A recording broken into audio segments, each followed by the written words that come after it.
Saya orang yang tidak percaya eksorsisme awalnya. Ya. Karena mau mulai nulis juga kemudian. Ya, akhirnya saya menulis sebuah buku.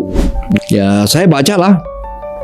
Banyak orang ketika mendengarkan eksorsisme tuh di kepalanya tuh sama seperti dukun. Ini kan sering kita guyon-guyon tentang itu ya. Dan ini bukan soal kemampuan paranormal seperti yang dimengerti orang. Yang dibuat ritualnya sekarang ada. Itu masuk dalam liturgi nggak sih? Kalau dalam Jasad sakramentali itu liturgi namanya. ya? Oke. Nah, mau gini. Ada banyak case ketika misalnya, dan saya sering karena kita sering ketemu dan saya dengar cerita dari Romo ya, ada orang datang yang saya heran loh, orang datang Romo bilang, oh enggak, kamu enggak kerasukan, kamu ada permasalahan psikologis, atau ada orang yang menurut saya itu biasa, tiba-tiba Romo bilang dia kerasukan. Nah, ini membedakannya gimana sih, Mo? Apakah harus punya skill khusus atau memang ada kriteria objektif untuk melihat itu, Mo? Dalam teologinya ada kriteria objektif. Jadi bukan soal saya bisa melihat ya cenayang gitu ya. Kan orang kan bayangannya kayak cenayang, Romo bisa langsung nebak, oh ini ada kerasukan, ini tidak, kan kayak dukun banget. Ya, contoh ya, misalnya dia mempunyai kemampuan yang sebenarnya kemampuan preternatural, yaitu bisa melihat sesuatu yang tidak bisa dilihat secara biasa. Ya, mengetahui sesuatu yang di masa lalu, masa depan tanpa kemampuan yang normal. Lalu kalau misalnya dalam kasus kerasukan, dia mempunyai kekuatan yang lebih biasa normalnya. Yang ketiga, dia mempunyai gejala misalnya kecenderungan untuk menyakiti diri sendiri, berpikiran yang negatif, dan bahkan bunuh diri. Yang paling jelas adalah seperti dalam kasus di Injil, setiap orang kerasukan ketemu Yesus pasti marah. Bahasanya aversion to the sacred, menolak hal-hal rohani. Ya, ini kan semua kriteria dan banyak lagi sebenarnya saya nggak bisa sebutkan. Jadi ketika orang ketemu saya dalam wawancara, kepala saya kan matriksnya semua ada di sini. Jadi Ya kan orang tahun-tahun Romo nggak hafal matriks itu lah ya. Ya kayak saya seorang dokter lah, saya tanya ini sakitnya di mana, kan checklist saya di sini bukan di sini, ya. Makanya orang mengatakan saya mempunyai kemampuan seperti itu, sebenarnya enggak. Dalam kursus dan dalam teologi, dalam kelas Ada kriteria. adalah kriteria dan semua teologi, ngerti nggak? Dan itu dapat bisa dilihat dalam Injil, ngerti nggak? Ya, dan tradisi gereja, bapak gereja segala macam. Jadi ini bukan hal yang aneh, ngerti ya? Bisa dimengerti kemudian ketika Romo bilang bahwa eksorsis itu nggak bisa dilakukan sembarangan karena memang kriteria objektif itu memang harus diketahui dulu nih. Dan itu harus belajar dan teologi. Jadi bukan belajar paranormal, ngerti nggak? Itu teologi murni. Ya orang harus mengerti mengenai teologinya, minimal mengerti mengenai gini loh.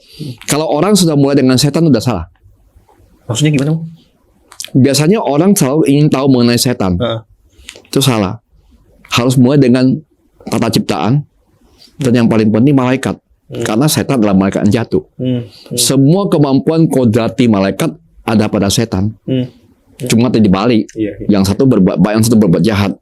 Jadi namanya dalam tema kita tuh dalam teologi yang dibuat Thomas, angelologi, tentang malaikat.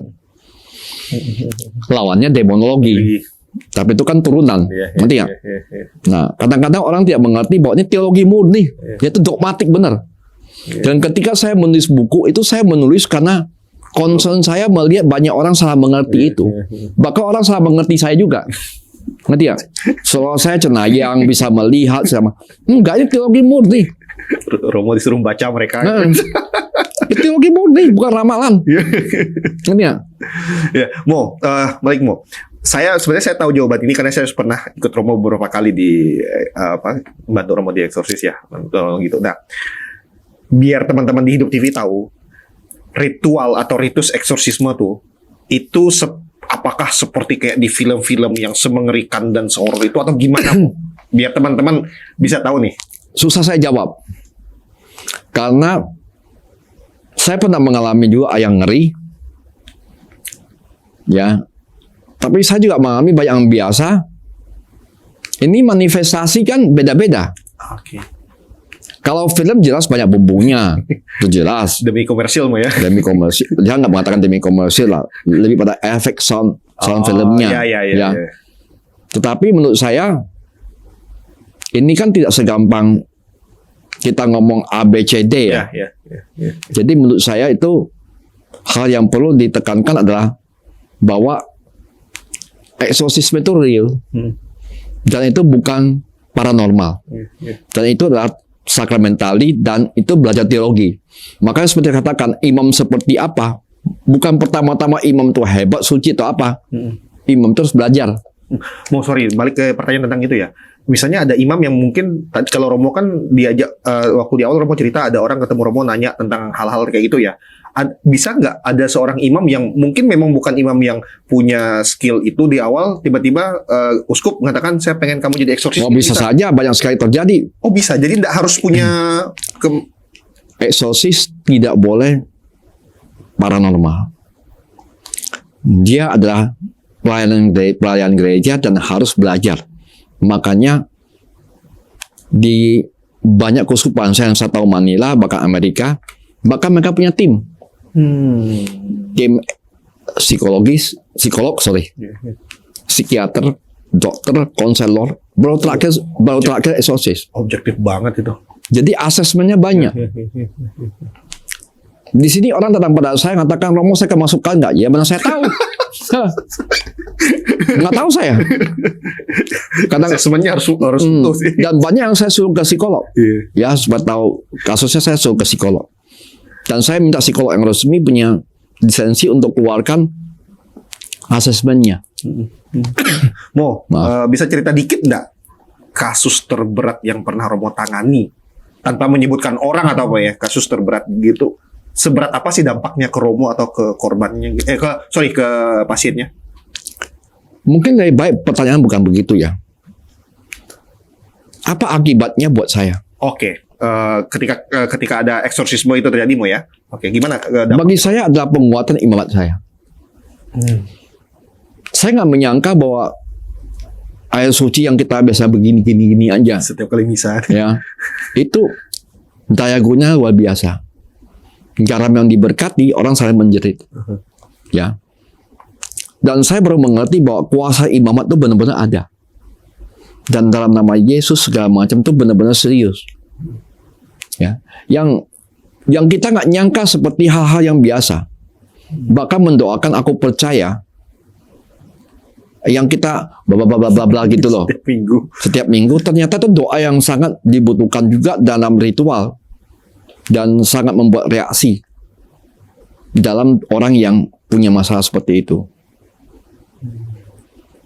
Jadi itu suatu penguatan imamat saya. Dan satu hal yang saya temukan, dan saya yakin umat harus tahu, banyak umat datang pada saya bertanya tentang setan. Tapi mereka lupa tempatnya setan itu neraka. Kalau setan ada, berarti neraka ada, berarti surga itu ada. Jadi menurut saya, konsentrasi kita bukan setan. Tapi kalau neraka ada, hati-hati. Hidup itu perlu dipertanggungjawabkan. Kalau neraka ada, berarti surga ada. Itu nyata.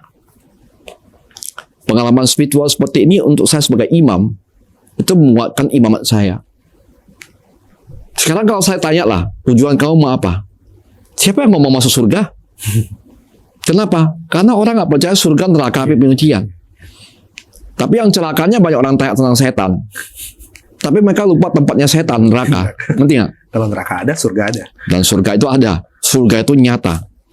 Dan kita itu tujuannya masuk surga. Ya, jadi itu bukan main-main. Hidup spiritual itu sangat nyata. Senyata hidup yang kita ada. Dan sangat real dan fundamental.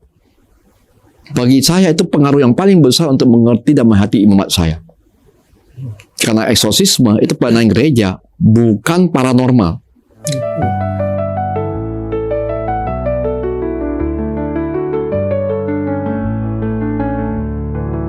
Bagaimana caranya supaya saya, bahkan Romo, itu menghindari kuasa si jahat ini dalam keseharian?